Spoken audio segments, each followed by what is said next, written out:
एक uniform sheet में से अगर हम उसका कुछ पोर्शन रिमूव करें, मैंने तो ये सर्कुलर बनाया, it can be of any shape. Now if we increase the temperature, क्या पढ़ा हमने कि टेम्परेचर इंक्रीज करने से एक्सपेंशन होता है ना? तो ये जो होल बना है, अगर टेम्परेचर बढ़ाएंगे ये होल बढ़ेगा या कम होगा, क्वेश्चन ये है, बस इतना सा। विल द रेडियस इंक्रीज और डिक्रीज एंड व्हाई?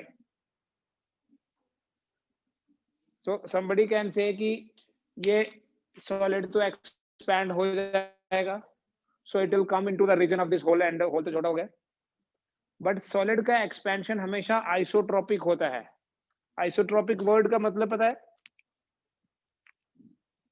आइसोट्रोपिक का मतलब होता है same in all directions, same in all directions. तो हर डायरेक्शन से सेम इंक्रीज होगा। So what will happen now, tell me? The diameter of this hole will also increase. यहां से इंक्रीज होगा, it will go like this. ठीक है, तो जब हम टेम्परेचर बढ़ाएंगे, this sheet should appear like this.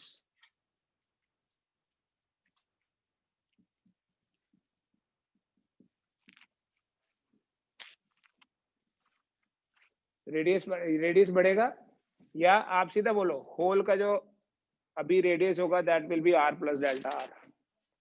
अगर टी टेम्परेचर पे होल छोटा है, t plus delta t temperature पे the size of this hole will also be large. ठीक है, it is always the uniform increase in the size, hole नहीं, it is uniform increase in the size of the solid, so it will increase. ठीक है, therefore the solid will also increase in size. फिर आप बेटा ऐसे कुछ questions try करें 11.6 onwards जो क्वेश्चन है, मैं एक आपको आइडिया दे देता हूं एनसीईआरटी में, इनको ट्राई करें एट योर प्लेसेस। ये बना लो आप, क्या करना है इसको अपनी मर्जी से बनाओ। अच्छा, ये जो इंक्रीज होगा सॉलिड का, that is independent of the shape of this hole. कैसा मर्जी आप कटिंग बना लो, जो इंक्रीज होना है वो वैसा ही होगा, क्योंकि वो जो इंक्रीज होना है वो कौन से फैक्टर्स पे डिपेंड करता है? अल्फा पे। अल्फा सेम है। ठीक है, आप चाहे गोल वाला एक सर्कल काटो या स्टार काट लो, एक alpha is same because material same है। टेम्परेचर में चेंज सेम लाएंगे। ठीक है, ओरिजिनल लेंथ उसकी अभी भी वही है सॉलिड की, होल की नहीं। होल की शेप के ऊपर डिपेंड नहीं करता, क्योंकि हम बात किसकी कर रहे हैं? Thermal expansion of solid, not the thermal expansion of the hole. तो सॉलिड एक्सपेंड होगा, automatically the hole will be bigger in size. 11.6 onwards question कर रहे हैं बेटा आप इस एनसीईआरटी के। There is a question like a steel tape 1 meter long, what is the original length of the tape? 1 meter। जो जो पैरामीटर्स दिए ना पहले वो लिख लेते हैं। is correctly calibrated for a temperature of, मतलब कब है इसका ये लेंथ? जब टेम्परेचर 27 डिग्री सेल्सियस है। 27 डिग्री सेल्सियस पे एक स्टील टेप की लेंथ 1 मीटर है। The length of the steel rod measured by this tape is found to be, अच्छा स्टील रॉड है एक, ये तो हमारे पास एक मेजरिंग टेप है, और हमने एक रॉड की लेंथ फाइंड करी। उस रॉड की length I 63.0 centimetre on a hot day when the temperature is at 45 degree Celsius.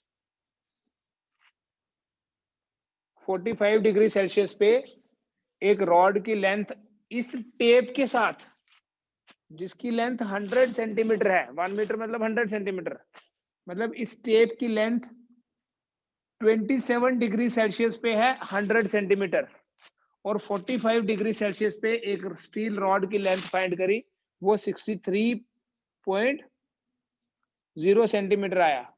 What is the actual length of the steel rod on that day? What is the length of the steel rod on a day when the temperature is 27? दो चीजें find करने के लिए बोला। एक तो ये बोला कि जिस दिन ये टेम्परेचर 45 डिग्री सेल्सियस है, रॉड की लेंथ तो 63 है, बट इसकी लेंथ कितनी होगी? इसकी टेप की। और दूसरा क्वेश्चन ये है कि जिस दिन टेम्परेचर 27 है, मतलब जब टेप की लेंथ 1 मीटर है, उस टेम्परेचर पे रॉड की लेंथ कितनी होगी। We have basically two parts of the question. एक दो चीजें हमारे पास, एक तो हमारे पास है टेप, ठीक है, और ये टेप भी स्टील की है और रॉड भी स्टील की है, मतलब दोनों का अल्फा सेम हुआ। एक हमारे पास टेप है और एक है हमारे पास रॉड।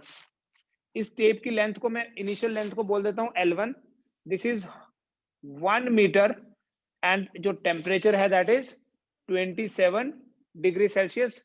यहां पर टेम्परेचर डिग्री सेल्सियस में ही रहने देना, बिकॉज यहां हम बात करते हैं चेंज इन टेम्परेचर, तो चेंज इन टेम्परेचर तो वही होता है, चाहे सेल्सियस हो चाहे केल्विन।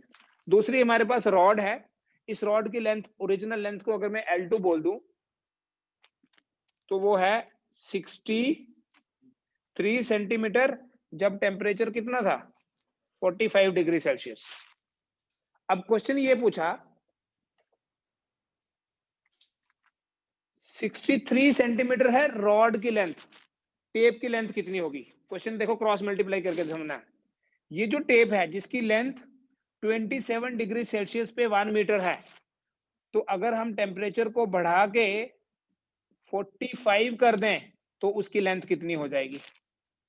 समझ में आया।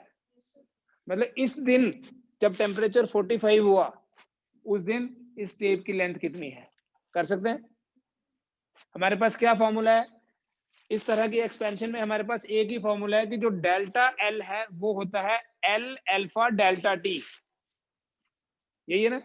इंक्रीज इन लेंथ किस पे डिपेंड करता है, original length, change in temperature और प्रोपोर्शनलिटी कांस्टेंट लिखते हैं हम अल्फा। लेकिन हमें डेल्टा एल नहीं फाइंड करना है, हमें तो एल डैश फाइंड करना है कि बाद में लेंथ कितनी हो गई। यही डेल्टा एल, अगर आप डायग्राम आपके पिक्चर दिमाग में है उसको, इसको हम एल डैश माइनस एल भी बोलेंगे। डेल्टा एल को ही एल डैश माइनस एल हो गया एल अल्फा डेल्टा टी।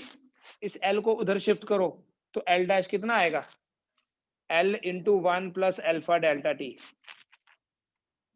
ठीक है, तो अगर आपको बेटा L1 डैश पता करना है, I write L1 dash equal to L1 into 1 plus alpha delta t कितना है, 45 माइनस 27 कितना हुआ, 18, राइट 18। L1 कितना दिया हुआ है 1 मीटर, यहां डालो। अल्फा भी क्वेश्चन में दिया होगा 10 रेज पर माइनस 5 के आसपास, देखो अल्फा लिखा है 1.2 इंटू 10 रेज पर माइनस 5, पता चल जाएगा। दूसरा पार्ट क्या है क्वेश्चन का, ये हमारे पास रॉड है, इस रॉड की 45 डिग्री सेल्सियस पे लेंथ इतनी है, 27 डिग्री सेल्सियस पे कितनी होगी। तो टेम्परेचर यहां कम किया हमने, कितना, इतना ही।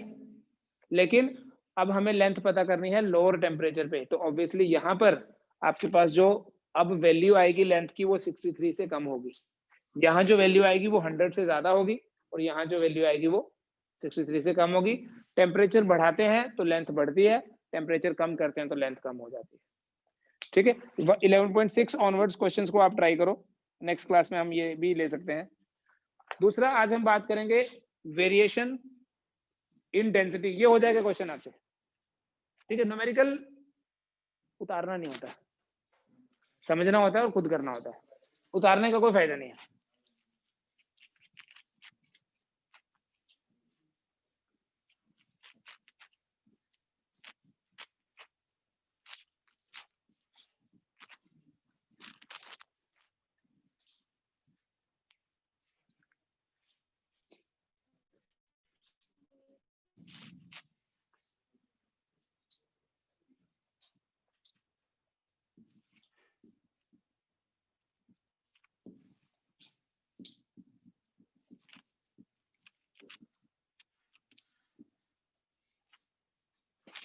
Now we'll discuss variation of density with temperature.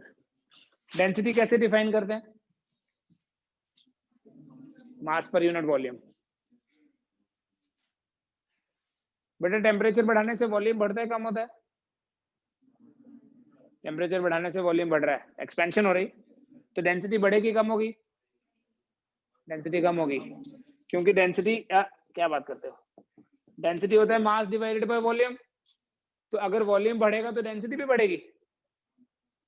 Constant क्या रहता है, मास कांस्टेंट है।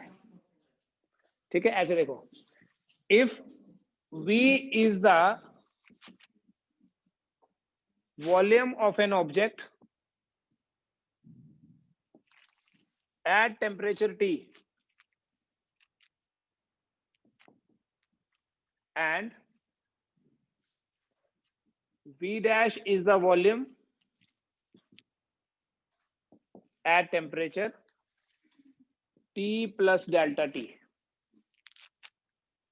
ठीक है, then what will be delta V?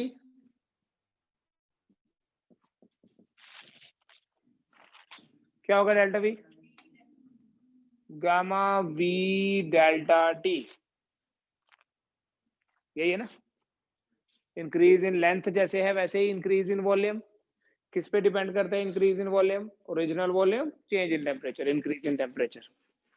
इस V डैश को देखो, पहले एक क्यूब का वॉल्यूम था V, बाद में हो गया V डैश. तो ये जो V डैश माइनस V है उसी को तो डेल्टा V बोलते हैं. तो इसे हम V डैश माइनस V बोल सकते हैं. It is equal to gamma V delta T. Can we take this V on the other side?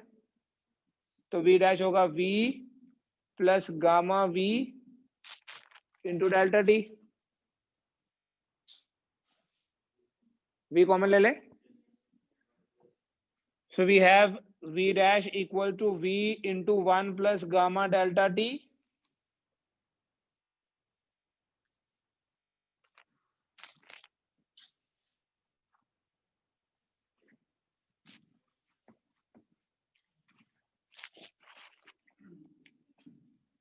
कितना हो गया? ये पहले भी किया हुआ है. V dash is the volume at temperature T plus delta T. V is the volume at temperature T. Delta T increase in temperature और gamma क्या है? Coefficient of cubical expansion. ठीक. Since density होता है mass upon volume, if rho is the density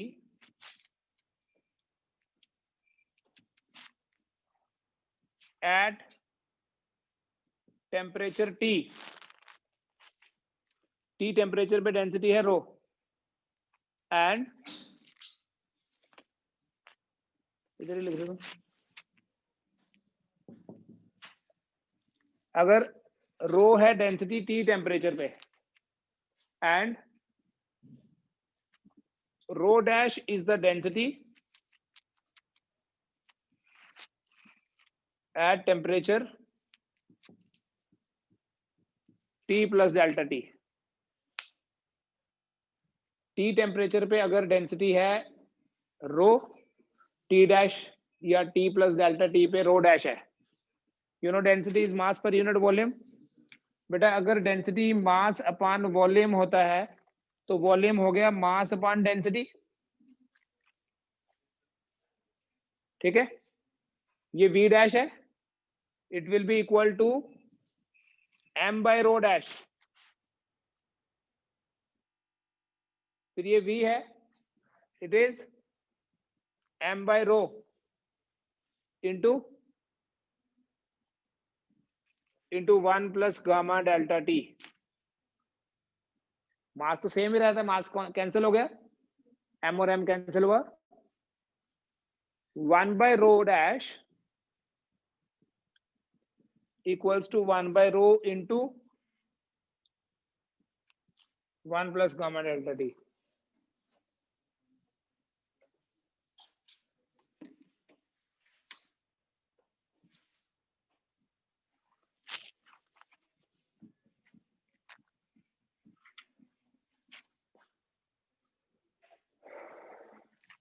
करे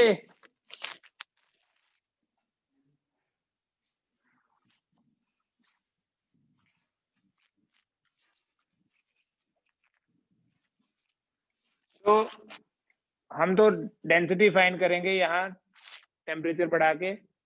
रो into 1 plus gamma delta T लिख सकते हैं क्या? सोचो, can we write this? No we can not. Wrong. देखो ध्यान से, rho dash equal to rho into 1 plus gamma delta t लिख लेंगे इसको देख के या नहीं? नहीं लिख सकते, इसको -1 लिखना पड़ेगा।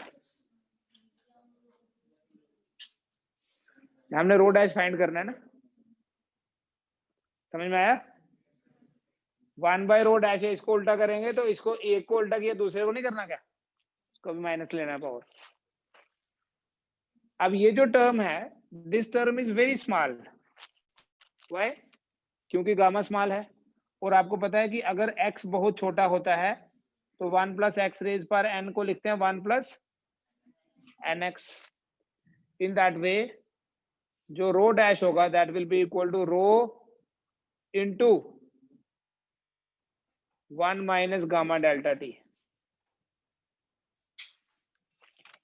ये बाइनोमियल थ्योरम लगा दी मैंने for small x। 1 plus x raise पर n is 1 plus nx।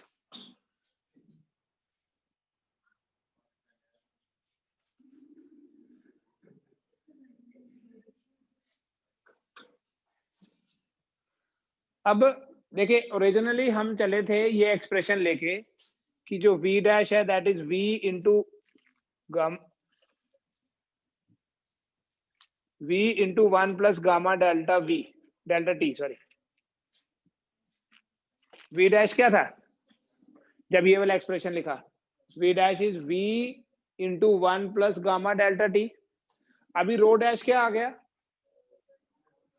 Row into 1 minus gamma delta t। क्या फर्क दिख रहा है? यहाँ प्लस और यहाँ माइनस है, उससे क्या होगा? उससे क्या होगा? उससे ये होगा कि यहाँ वैल्यू ऐड हो रही है, v में कुछ ऐड हो रहा है और यहाँ रो में से कुछ सब्ट्रैक्ट हो रहा है। जब v में कुछ ऐड होगा तो वैल्यू बढ़ी, जब रो में से कुछ माइनस हुआ तो वैल्यू कम हो गई। इसका ये मतलब है rho dash is less than rho. यहां तक नोट करना पहले। इट मीन जब हमने टेम्परेचर बढ़ाया तो डेंसिटी कम होगी। Right the last line, therefore the density decreases with increase in temperature. बात नहीं? देयरफॉर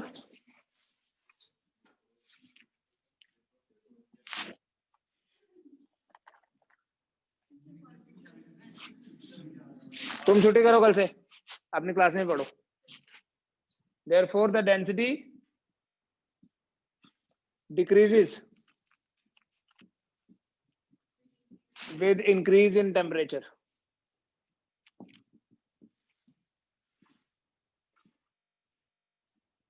और ये आ गया उसका मैथमेटिकल फॉर्मूला। ठीक है, ये तो डायरेक्टली भी बता सकते थे डेंसिटी कम होती है, बिकॉज डेंसिटी होता है मास अपॉन वॉल्यूम। टेम्परेचर बढ़ाने से वॉल्यूम बढ़ेगा तो डेंसिटी कम होगी। But how the density at higher temperature is related with density at lower temperature? This is the formula. Rho dash equal to rho into 1 minus gamma delta T. यहाँ plus होता है, यहाँ minus है। लेकिन for most of the liquids, for most of the solids ये वाला formula सही है। There is one exception to it. It's a very common exception. कौन सी? वाटर। वाटर की डेंसिटी इस रूल को फॉलो नहीं करती 0 से 4 डिग्री टेम्परेचर तक। उसके बाद करती है, उससे पहले भी करती है, बट वो जो उनका हाइड्रोजन बॉन्डिंग है, वो हाइड्रोजन बॉन्डिंग इस रूल को फॉलो नहीं करता है इस पर्टिकुलर टेम्परेचर रेंज में। 0 to 4 डिग्री सेल्सियस क्या होता है उसमें देखो। This is called as the anomalous behaviour of water, unusual behaviour of water. And this unusual behaviour of water is very good for aquatic life. अगर ऐसा नहीं होता तो काफी सारी चेंजेस होनी थी, specially during winter. Let us understand कि एनॉमलस बिहेवियर ऑफ वाटर है क्या।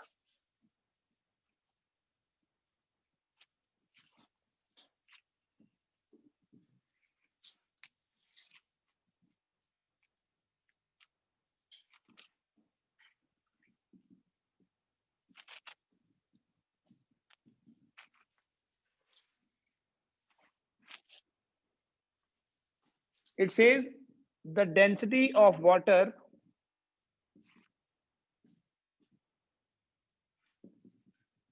increases। अभी हमने पढ़ा डेंसिटी कम होती है, density of water increases when the temperature is increased from 0 degree Celsius to 4 degree Celsius, जब वाटर के टेम्परेचर को 0 टू 4 तक हम इंक्रीज करते हैं तो वाटर की डेंसिटी बढ़ती है, बढ़ता है नहीं, डेंसिटी बढ़ती है। At 4 degree Celsius, the density of water is maximum.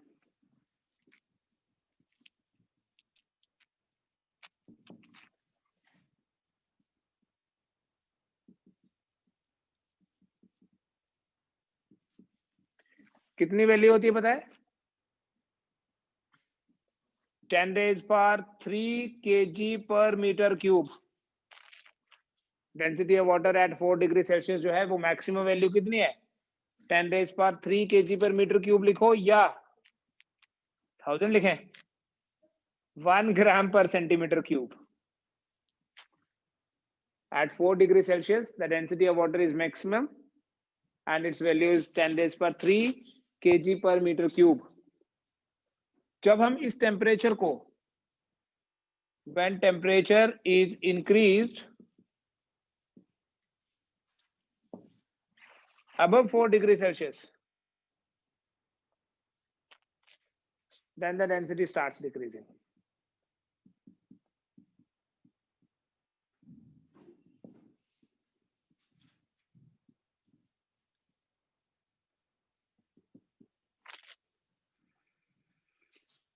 At 4 degrees Celsius, the density is maximum. Above 4 degrees Celsius, density decreases. And from 0 to 4, density increases. एक कोई सिंगल वो नहीं है, रूल नहीं है कि टेम्परेचर बढ़ाने से डेंसिटी बढ़ती है कि कम होती है, दोनों हो रहे हैं। जब हम टेम्परेचर को 0 to 4 बढ़ाएंगे, अगर ग्राफ समझना है तो the graph is like this.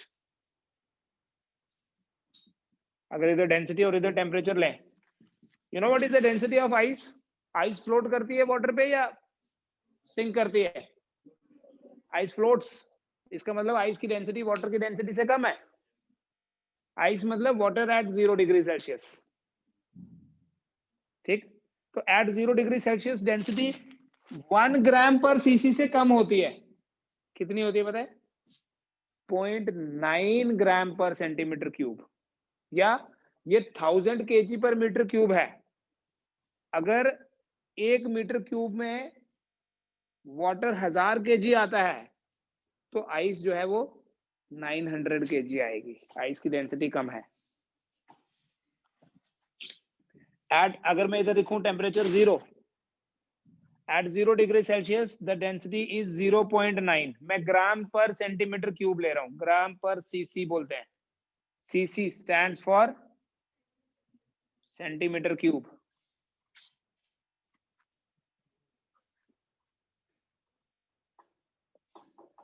फिर टेम्परेचर बढ़ा, 4 डिग्री सेल्सियस तक गए एंड डेंसिटी भी बढ़ते बढ़ते कहां तक चली गई? 0.9 से बढ़ के कितनी हो गई? 1 ग्राम पर सेंटीमीटर क्यूब। फिर जब हम टेम्परेचर को 4 से आगे करेंगे, the density will again start decreasing. ये नॉर्मल बिहेवियर है। नॉर्मल बिहेवियर क्या है? कि टेम्परेचर बढ़ाने से डेंसिटी कम होती है। ये एनॉमलस बिहेवियर है। एनॉमलस मतलब डिफरेंट, अनयूजुअल। मास्क के बिना नहीं बैठने क्लास में। ये अनयूजुअल बिहेवियर है, ठीक है? That is the anomalous expansion of water. You know what is expansion? Anomalous behaviour बोल दो। एक्सपेंशन होता है ये बेसिकली इस रीजन में जहां डेंसिटी बढ़ी वहां वॉल्यूम कम हुआ होगा। It is compression. जहां डेंसिटी कम हो रही है, डेंसिटी होता है बेटा मास अपॉन वॉल्यूम। अगर डेंसिटी बढ़ रही है तो मतलब वॉल्यूम कम हो रहा है, और अगर डेंसिटी कम हो रही है तो मतलब वॉल्यूम बढ़ रहा है। अगर आपको इसी के, ये ऊपर वाला लिखा हुआ है ना आपने, अगर आपने इसी के कॉरेस्पॉन्डिंग लिखिए, इसी के कॉरेस्पॉन्डिंग ये डेंसिटी का टेम्परेचर के साथ ग्राफ है। अगर आपने वॉल्यूम और टेम्परेचर का ग्राफ बनाना है, टेम्परेचर इधर वॉल्यूम इधर बनाओ, वो कैसा होगा?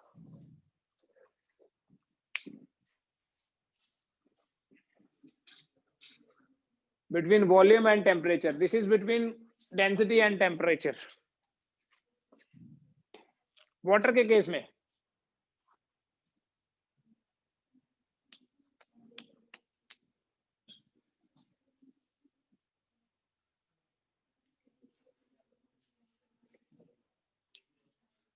कुछ नहीं करोगे, इसी को उल्टा कर दो, like this. At 4 degree Celsius जब डेंसिटी मैक्सिमम है तो वॉल्यूम मिनिमम है। कितना, वो तो डिपेंड करेगा ना मास कितना लिया। वॉल्यूम का वैल्यू मिलेगा नहीं बिना मास के। मास per unit volume is density. तो अगर मैं यहाँ डेंसिटी की वैल्यूज लिख रहा हूँ, बोलूं वॉल्यूम बताओ, तो मास भी पता होना चाहिए, ठीक है। बट ग्राफ की नेचर ऐसी होगी, जब ये डेंसिटी 4 डिग्री सेल्सियस पे डेंसिटी मैक्सिमम, 4 डिग्री सेल्सियस पे वॉल्यूम मिनिमम, और उसके बाद वॉल्यूम, ये इसके बाद हुआ एक्सपेंशन। उससे पहले क्या है? कॉन्ट्रैक्शन।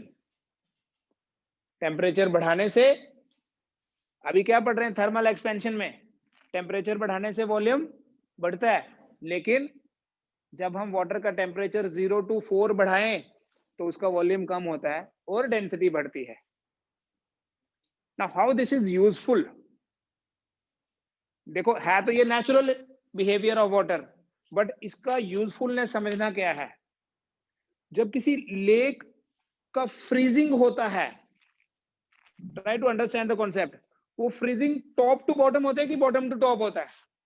मतलब पहले लोअर लेयर फ्रीज होती है कि पहले अपर लेयर फ्रीज होती है? ये लद्दाख वाले बच्चों को ज्यादा पता होना चाहिए। अपर लेयर पहले फ्रीज होती है,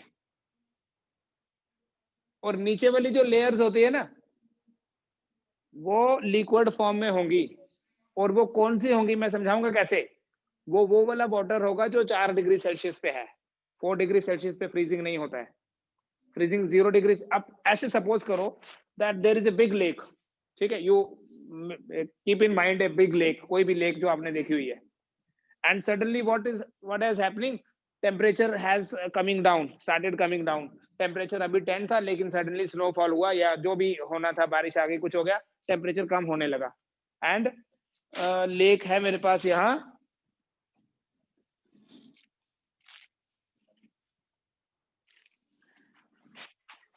कौन सी लेक?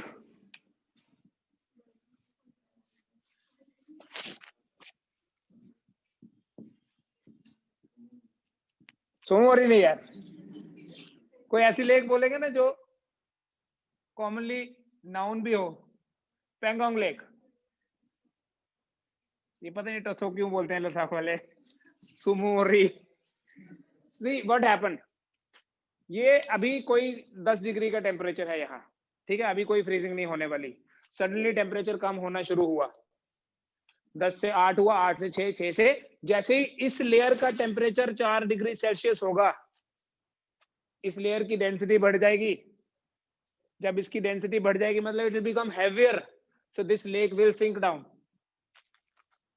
जो भारी होगा वो नीचे जाएगा, और ऊपर से जो लाइटर होगा that will come up. Lighter क्यों होगा? क्योंकि उसकी डेंसिटी, वो हाई टेम्परेचर पे है, उसकी डेंसिटी कम है, तो it will come up. But जैसे ही ऊपर आया, मान लो तब तक टेम्परेचर 4 से नीचे जाके 0 हो चुका है, तो ये ऊपर आया 0, 0, ये सारी फ्रीज होना शुरू हो गई। अब ऊपर वाली लेयर फ्रीज हो गई। नीचे कौन सा पानी है? नीचे वो पानी है जो 4 डिग्री सेल्सियस वाला, जो डूब गया था। क्यों डूबा था?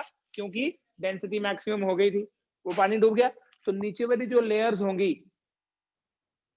वो लिक्विड स्टेट में होंगी, और ऊपर वाली few layers will get frozen. That is why we can play cricket on the lake,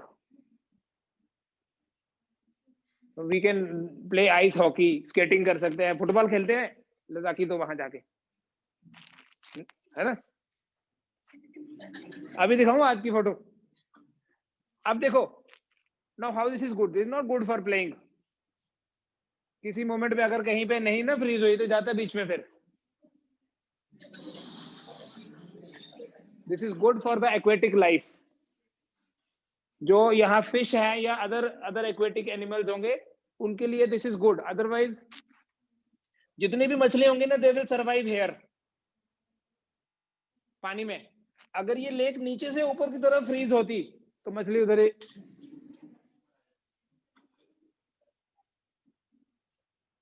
ठीक है।